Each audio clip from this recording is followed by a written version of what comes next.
ভাবিতে রাম হলো উপস্থিত, হেন কালে হনুমান হলো উপস্থিত। হনুমান বলে পূর্ব ভালো কি কারণ, বর্মার অস্ত্র বান তুমি সরাই পর। রাম বলে হনুমান কি বলিলে, বর্মার অস্ত্র বান সীতার অন্তক করে। তা শুনে হনুমান কি করিল, এক লম্ব দিয়ে এখন সীতার কাছে গেল। হনুমানকে দেখিয়া সীতা কি বলেছে মনে, মৃত্যু সর বান আছে তোমার অন্তক করে, সেই বান হনুমানকে দান করো মরে। তা শুনে সীতা দেবী বড় খুশি হলো, অন্তর খুলে বান হস্তে তুলে দিল। বান হাতে পায়ে হনু বড় খুশি হলো। লাচিতে লাচিতে হনুমান আমার কাছে গেল। হনুমান বলে পূর্ব দোয়া করো মরে, আপনার হাতের ধনুক খেলে যাও তো আমাকে। ধনুক খেলে লয়ে যাও আসলে তাপ দেওয়া ধনুক খাওয়ালো।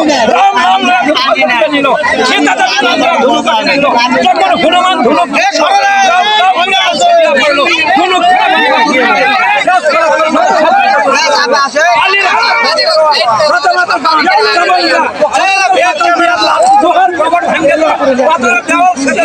সকল ধরুন কাটে, আজকে কাটিয়া মন্ত্র কাটে, কাটে